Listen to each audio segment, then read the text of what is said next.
આપણા નિર્ણયોમાં પંચાંગોમાં ઘણી જગ્યાએ લખ્યું હોય વ્યતિપાત, આટલાથી આટલા વાગ્યા સુધી વ્યતિપાત છે. તો ઘણા બધાના મનમાં સંકલ્પ સંશય થતા હોય, પ્રશ્ન થતા હોય, વ્યતિપાત શું છે, શું કામ છે, શા માટે? તો અત્યારે મારે બધી વાત નથી કરી, પણ એટલી વાત અવશ્ય કરવી છે કે વ્યતિપાતનો મહિમા કેટલો, જેને ખ્યાલ ન હોય એ હરિભક્તોને માટે જાણકારી માટે વરાહ પુરાણની અંદર વ્યતિપાતની વાત બતાવવામાં આવી છે. કયા શાસ્ત્રમાં? વરાહ પુરાણ. 18 પુરાણ જે વેદવ્યાસજીએ લખ્યા એ 18માંનો એક ગ્રંથ એટલે વરાહ પુરાણ. અને એ વરાહ પુરાણમાં વ્યતિપાતનો મહિમા લખ્યો છે કે વ્યતિપાતના સમયમાં જે કોઈ શ્રદ્ધાળુ, મુમુક્ષુ કે સાધક ભગવાનનું ભજન કરે, તપ કરે, જપ કરે, એમનું 1,00,000 ગણું ફળ થાય. કેટલું?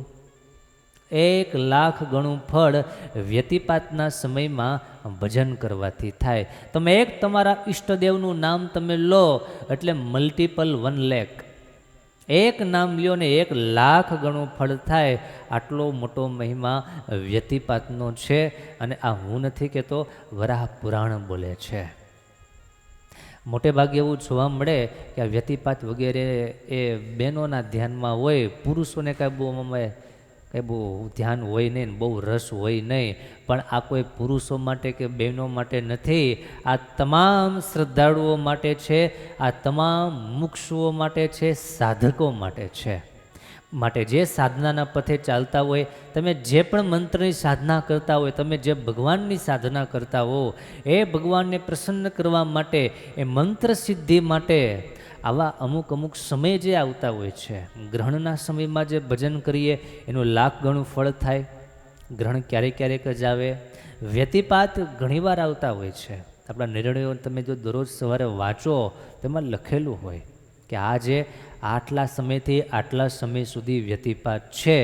તો એ સમયનો પૂરેપૂરો સદુપયોગ જો કરી લઈએ તો બહુ મોટી કમાણી થઈ જાય, ફાવી જઈએ, ખાટી જઈએ. આપણે શ્રદ્ધાળુ હોઈએ તોની વાત છે. જો આપણને આ વાતમાં રુચિ હોય તો આ વાત હરિભક્તો ખાસ સમજી રાખજો. જ્યારે પણ વ્યતિપાત હોય એ સમયમાં થાય એટલું વધારેમાં વધારે ભગવાનનું ભજન કરી લેવું. કારણ કે એનાથી જીવનમાં બહુ ચડતી થાય છે, જીવનમાં બહુ બઢતી પ્રાપ્ત થાય છે. આપણા તમામ સારા સંકલ્પ ભગવાન પૂર્ણ કરે છે. કારણ કે ફળના આપનારા ભગવાન છે. અમુકને એ પાછો સંશય હોય, તેટલા બધા તમે આપવાના છો ફળ, 1,00,000 ગણું ફળ વાત કરો છો, તો હું કામ આપું? આપવાળો બેઠો છે ઉપર, એ ઠાકોરજી આપવા માટે બેઠા છે.